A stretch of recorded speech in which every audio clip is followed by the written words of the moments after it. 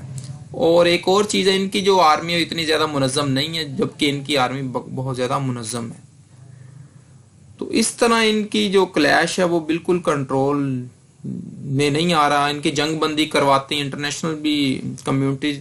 نے کئی مرتبہ ان کو ٹرائی کیا، لیکن وہ جنگ بندی کاغذی طور پر ہوتی ہے، باتوں میں ہوتی ہے، لیکن حقائق میں وہ نہیں ہوتی، اسی طرح ان میں آپس میں کلیشز چل رہے ہیں۔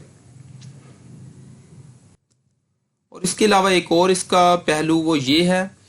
کہ ہو سکتا ہے سوڈان کا مزید ان میں ڈویژن ہو جائے، کہ جنرل حمیتی ایک سائڈ پر ایک ایریے کو آزادی مل کے وہ اس کے اوپر قبضہ ہو جائے ان کا، اور ایک سائڈ پر ایک حصہ ان کے پاس آ جائے، تو یہ ایک آپشن بچا ہے لاسٹ۔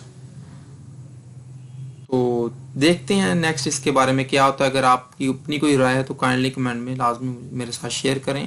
ویڈیو دیکھنے کے لیے شکریہ، اللہ حافظ۔